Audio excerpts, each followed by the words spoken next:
Isang magandang umaga po muli sa inyong lahat. Latest weather update po muli tayo ngayon, no? Pero bago tayo magpatuloy, pa-like and subscribe naman po. And pahit na rin po ng notification bell para ma-update ko po kayo sa ating mga susunod na weather update. So as of now, meron po tayong binabantayan na active LPA dito naman po sa may bandang Kanluran. Makikita nyo naman po sa ating pinaka-live radar, no? As of now, malayo po ito at ang lakas po nito ay nasa 30 pa lang, 30 kilometers per hour. Masyado pong mahina at wala pong direktang epekto sa ating bansang Pilipinas, pero hindi po natin naalis yung mga posibilidad na ito po yung makapasok, no, sa ating Philippine Area of Responsibility dahil kumikilos po siya, no, dito nga po pakanluran at posibleng maging banta paglipas nga lang po within 22 to 48 hours, no. Dapat po nating i-monitor ang galaw na yan dahil posible yung maging banta dito nga po sa ating bansa.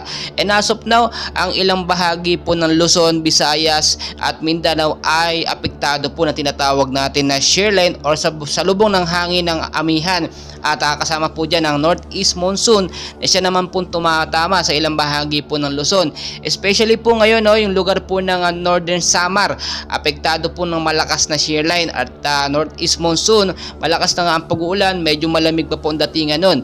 Nagkaroon po ngayon ng pagbabaha doon at minsan naabot na nga po hanggang sa bubong. Bakit po nagkaroon ng pagbabaha?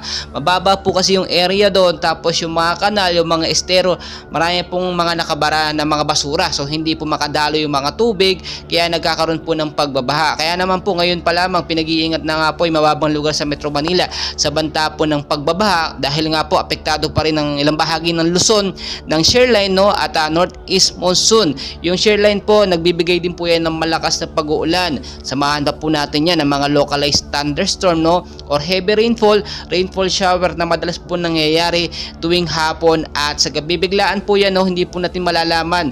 Basta napansin po ninyo nga dumilim na ang panahon at ang ulap, no, posible pong bumagsak anytime ang malakas na pag-uulan. At sa ilang bahagi po ng Bicol Region, Quezon, Oriental Mindoro, Marinduque, Romblon, Palawan, Aklan, Capiz, Biliran, Northern Samar po, no, ay makakaranas po ng masamang panahon po, no, hanggang posibleng magkaroon ng malakas na pag-uulan tuwing hapon po hanggang sa gabi. So mag-ingat po kayo dyan sa posible pa rin pong pagbabaha at alam naman natin dapat maging responsable po tayo anytime, anumang oras dahil hindi nga po natin mape-predict ang galaw po ng panahon or ng bagyo. Pabago-bago po yan. Sa area naman po ng Batanes, Cagayan, Isabela at Apayao, no, ang weather condition po dyan ay maulap hanggang may mahinang pag-uulan hanggang sa magpalakas po pagdating ng hapon. Kaya yung mga milakad po, especially sa hapon at sa gabi, mas magandang tignan muna natin lagay ng panahon o check muna natin ang mga weather updates kung ito nga ba may hypnosis na mga rainfall shower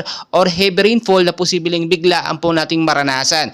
At kung mga importanteng lakad naman, magdala na lang po tayo ng payong jacket o kaya naman po kapote, panlaban po sigurado sa malakas na pag-uulan, lalo na po yung mga nagbabiyahe sa malayo, ating mga motorista, no, yung mga galing sa eskwela, mag-ingat po kayo palagi. So marami pa po tayong gaganapan, no, i-update ko po kayo muli sa ating weather update mamaya. And please pakiusap, huwag niyo pong kalimutan mag-like and subscribe and pahit na rin po ng notification bell para updated kayo sa ating araw-araw na weather update. Maraming salamat po sa inyong lahat.